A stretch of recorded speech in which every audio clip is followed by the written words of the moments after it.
꼭 이겨야 했던 경기를 토트넘이 놓치고 말았습니다. 프리미어리그 26라운드 울버햄튼 홈에서 열린 울버햄튼 대 토트넘 경기에서 안타깝게도 토트넘이 15위 울버햄튼에게 0대1로 패배하고 말았습니다. 혹시 들으신 분들이 있을지 모르겠는데 맞죠? 울버햄튼 강팀인 거. 토트넘을 제물로 삼아서 울버햄튼은 강등권에서 더 멀리 벗어날 수 있었습니다. 본머스에게 끌려가다가 극적으로 역전승하면서 1위를 지키는 아스날과 다르게 토트넘은 후반 중반까지는 압도하다가 로페테기 감독의 경기 운용에 그대로 말려들면서, 그러니까 로페테기 감독의 시나리오에 토트넘이 조연으로 출연하면서 영화를 잘 만들어 주었습니다. 울버햄튼 관중들 행복했겠죠. 토트넘은 2연패를 당하게 되었습니다. 2부 리그 팀과 15위 팀에게 정말 끔찍하네요. 경기 1시간 전에 라인업을 확인했을 때 확신할 수 없었던 라인업을 보게 되었습니다.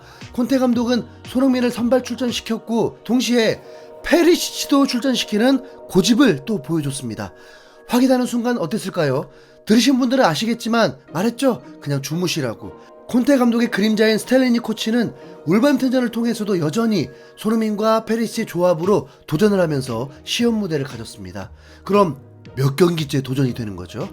토트넘은 포스터 골키퍼를 필두로 로메로, 랑글레, 데이비스, 윙백의 포로 페리시치, 미드필더의 호이베르, 스킵, 쓰리톱의 손흥민, 케인, 쿨레스키가 선발 출전하게 되었습니다.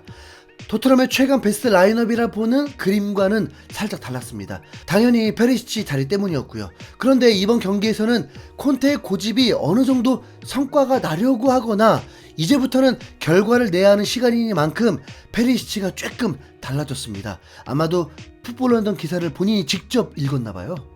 페리시치가 손흥민에게 패스를 합니다. 냉정하게 페리시치가 손흥민 팬들 최소한 저를 그렇게 불편하게 만들지는 않았습니다. 손흥민도 몸놀림은 가벼워 보였습니다. 이렇게 되면 온전히 콘테의 100% 잘못이 되는 거죠. 여전히 페리시치는 윙어가 되어 있었고 손흥민은 미드필더 역할로 그리고 중앙에서 머무르는 경기였습니다. 우리는 그걸 너무나 싫어하고 있는 거잖아요.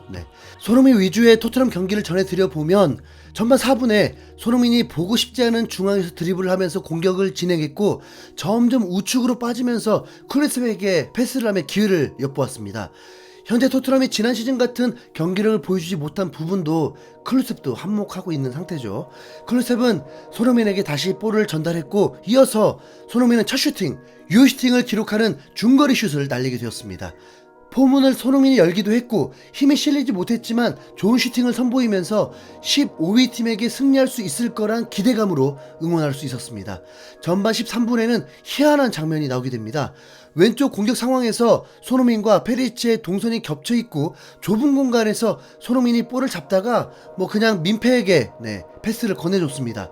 그럼 다음 상황은 보통 페리시치가 다시 드리블로 골대 쪽으로 달려들거나 어줍지 않은 크로스를 올렸는데 무슨 일인지 페리시치가 손흥민에게 패스를 합니다. 그것도 꽤나 위협적이고 호흡이 잘 맞은 패스였습니다. 얼마나 희한한 장면이었으면 울버햄튼 수비수들도 예상을 못했을까요? 그래서 또 기대를 했습니다. 바보. 토트넘은 압도를 하고 있었습니다. 울버햄튼은 최소한 그때 무기력한 첼시 느낌이었습니다. 전반 18분에는 손흥민의 어시스트가 나올 수 있었던 클루셉의 슈팅을 울버햄튼 골키퍼가 선방을 펼쳤습니다. 듣기만 해도 분위기 좋다고 느껴지지 않습니까? 이걸 뭐라고 해야 하나? 이 경기 최고의 이벤트 장면은 전반 40분에 나오게 됩니다. 토트넘의 약 35m 프리킥 상황에서 손흥민이 중앙으로 날카로운 킥을 보여줬는데 그 킥은 정확히 뛰어들어오는 페리시치에게 배달되면서 다이빙 헤딩으로 엄청난 콤비 플레이를 보여줬습니다. 현재 손흥민 팬들의 집중 포격을 막고 있는 페리시치인데 전에 볼 수 없었던 장면들이 나오게 되니까 어리둥절했습니다. 그런데 중요한 건 그때까지 득점이 없었다는 거죠. 빨리 결과를 내고 챔스 16강을 준비하기 위해서 체력 안배도 필요했던 상황인데 이 경기는 울버햄튼에게 계속 사고가 생기면서 90분 경기가 아니라 100분이 넘는 경기가 되었습니다. 전반전 토트넘이 6대4의 점유율로 압도했고 토트넘은 전반에만 두 자릿수 슈팅을 기록했습니다. 손흥민 골만 나오면 어느 정도 마음이 조금 풀릴 수 있었고 기분은 괜찮았습니다. 후반전도 손흥민의 활약이 돋보이면서 울버햄튼을 어렵게 했습니다. 정말 가장 좋은 기회일 수 있었는데 후반 1분 만에 왼쪽에서 찬스가 왔는데 케인이 손흥민에게 볼은 안정적으로 연결해 주면서 슈팅 찬스가 왔습니다. 그런데 슈팅이 상대 벽에 맞기도 했고 굴절된 볼이 골대를 맞으면서 득점에 실패하고 말았습니다. 벤데베 말처럼 운이 징그럽게 없네요. 참. 네. 손흥민은 이 경기에서 욕심을 좀 냈습니다. 우선 울버햄튼의 수비가 견고해 있고 토트넘이 뚫어내지를 못했다 보니 손흥민이 후반 15분에는 먼 거리에서 중거리 슈팅으로 유효슈팅을 만들기도 했습니다. 하지만 손흥민은 골이 없었습니다. 어시스트도 만들지 못했습니다. 손흥민은 페리시치가 조금 꺾이니까 바로 경기장을 누비면서 상대를 위협하는 플레이를 자주 보여줬고 평점도 가장 높은 7.4를 받기도 했습니다. 문제는 패배했다는 거죠. 울버햄튼의 로페테기 감독이 후반전에 공격적인 선수 교체를 하면서 점점 압도당했습니다. 급기야 81분에 히메네즈가 박스 안에서 위협적인 강슛을 선보였고 그걸 가까스로 포스터가 잘 막았는데 이어진 세컨볼에서 하필 트라우레에게 기회가 오면서 실점을 하고 말았습니다. 망연자실. 알았으니까 한 골만이라도 넣어서 이기고는 보자라는 찰나에 실점이 있었던 것입니다. 그럼 다음 마음가짐이 뭘까요? 그래도 응원해야 하니까 10분에 2골 그래 좋다 가보자. 종료가 점점 좁혀올수록 그래 동점이라도 한 골만이라도 우선 좀 넣자 그런데 그러기는커녕 이제 제대로 토트넘에게 실망하는 상황이었습니다. 스텔레니 코치 뒤늦게 공격수 더 투입했는데 오히려 공격은커녕 밀리고 있는 상황에서 수비만 하고 있는 어처구니 없는 경기력을 보여주면서 무기력한 패배, 무득점 패배를 하고 말았습니다.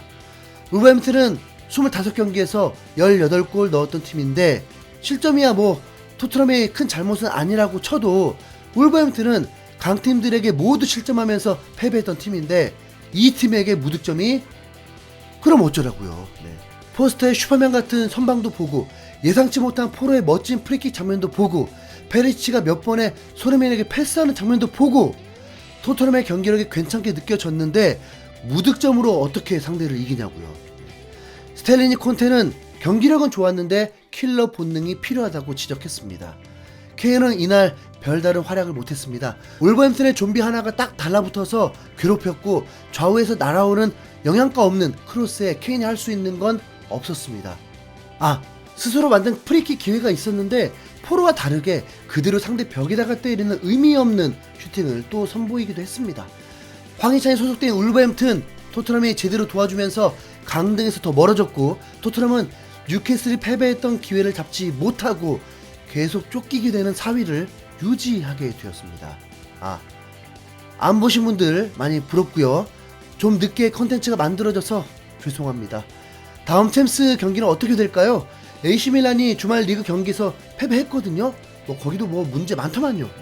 꾸역꾸역이라도 올라가 보자. 지난 일은 빨리 잊어요. 건강에 도움됩니다. 이상 흰수염고래였습니다. 감사합니다.